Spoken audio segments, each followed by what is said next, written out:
ओळ्यात पुढच्या बातमीकडे बातमी अमरावतीत नाहीये ती अमरावती विधान परिषदेच्या जागेवर विप्लव बाजोरिया यांना मोठा धक्का बसलाय। त्यांचा अर्ज बाद झाल्यानंतर त्यांनी थेट हायकोर्टात धाव घेतली होती, मात्र त्यांना नागपूर खंडपीठातून तातडीने दिलासा मिळालेला नाही। निवडणूक निर्णय अधिकाऱ्यांच्या निकालावर सुनावणीस कोर्टाने नकार दिला।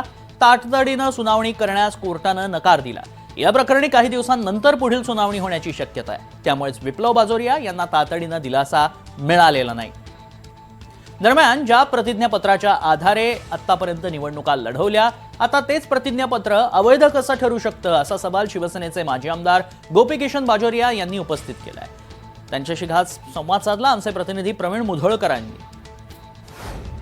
गोपीकिशनजी बाजोरिया सर्वात आधी माझ्यासोबत आहे। सर, तुम्हाला दिलासा सध्या तरी मिळालेला नाहीये, तुम्ही रेट पिटिशनमध्ये जाण्याचा का निर्णय घेतला? डायरेक्ट इलेक्शन पिटिशनमध्ये तुम्ही का गेला नाही? विषय असा आहे की हा जो आम्ही फॉर्म भरला, हा आमचा ॲफिडेविट म्हणजे मी BSc LLB आहे, हाही वकील आहे, मी वकील आहे, हाही माजी आमदार आहे, मी माजी आमदार आहे।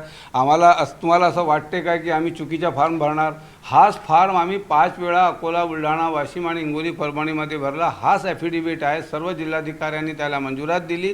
आणि यामध्ये फक्त प्रत्येक जेव्हा आमची निवडणुका येते, काही प्रॉपर्ट्या विकल्या असेल तर ती खाली काढावं लागते आणि काही घेतली असेल तर जोडावं लागते, एवढाच पार्ट याच्यामध्ये आहे। आणि हा ॲफिडेविट आत्ताही माझ्या हातात आहे आणि ऑनलाईन अमरावतीमध्ये सुद्धा आहे। गैरकायदेशीररित्या निवडणूक अधिकाऱ्यांनी कोणत्या दबावाखाली हा आमचा फॉर्म रिजेक्ट केला आतापर्यंत आम्हाला कळला नाही। ठीक आहे, त्याने रिजेक्ट केला, तुम्हाला माहीत आहे। रिजेक्ट केल्यानंतर एकाच विषयावर सकाळपासून संध्याकाळपर्यंत खेळीमेळीच्या वातावरणामध्ये कलेक्टर त्यांना प्रोत्साहित करत होते, कारण की एकच विषय होता त्याच्यामध्ये, तो विषय 10 मिनिटांमध्ये संपवला असता, परंतु सकाळी 11 वाजेपासून तर 7 वाजतापर्यंत जिल्हाधिकाऱ्यांनी सर्वांना बसून ठेवला। पण सर, काल ज्या पद्धतीने पाहिलं, सकाळी 11 वाजता ऑनलाईन हिअरिंग ठेवण्यात आलं होतं, मग ती 5 वाजता ठेवली, नंतर ती 5:45 वाजता झाली, 5:45ला सुरू झाली, ती नंतर 9 पर्यंत चालली।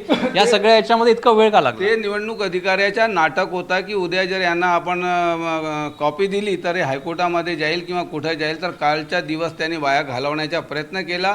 मी त्यांना 2 तास दिले की बाबा रे 2 तासमध्ये ऑपरेटिव्ह ऑर्डर तुम्ही मला द्या ना, मला हायकोर्टामध्ये जायचं। ऑपरेटिव्ह ऑर्डर दिली नाही। 11 ते 12 वाजेपर्यंत जेव्हा मी थोडासा खोडलो त्यांच्यावर, तर त्यांनी त्याचेही गुन्हे दाखल करण्यासाठी प्रयत्न केले। म्हणजे लोकशाहीमध्ये हा जिल्हाधिकारी, निवडणूक अधिकारी ह्याप्रमाणे फॉर्म रिजेक्ट करत असेल, गुन्हे दाखल करत असेल, तर यावर विचार करण्याची आज गरज पडलेली आहे। सकाळी आम्हाला कॉपी देण्यात आली, ती कॉपी घेतल्यानंतर खऱ्या अर्थाने आम्ही रीट फाईल केली। रीटमध्ये आम्हाला माहीत आहे की काय डिसिजन होत असते। खऱ्या अर्थाने इलेक्शन पिटिशन दाखल करावी लागेल, ती सुद्धा आम्ही दाखल करणार आहे। प्रवीणजी पोटे हे सकाळपासून इकडे बसलेले होते, त्यांचा काय उद्देश आहे, त्यांनी सगळ्यांनी संगमत केलेली आहे आणि संगमत करून माझ्यावर ते सगळे 4 एकच ऑब्जेक्शन घेत आहे की माझा फॉर्म इनव्हॅलिड आहे, जे की आम्ही तुम्हाला सांगितलं की फॉर्म ऑनलाईन अवेलेबल आहे, तुम्ही बघू शकतात। आणि 5ही वेळा आम्ही सेम फॉर्म भरलेला आहे। जेव्हा तो 5 वेळा फॉर्म ॲक्सेप्ट होऊ शकते, मग आता काय नाही। आता यांच्या काय मतलब डोक्यामध्ये आहे की ते जाणून भिजून एकच पॉईंट बार कोर्टासमोर ठेवून राहिले की माझे ॲफिडेविट इनकम्प्लीट आहे। पण आपण बघू शकता की माझा ॲफिडेविट कंप्लीट आहे आणि ते आम्ही त्यापुढे कोर्टात आलेलो आहे। व्हिडिओ जर्नलिस्ट विनय शुक्लासह प्रवीण मुधोळकर, NDTV मराठी, नागपूर।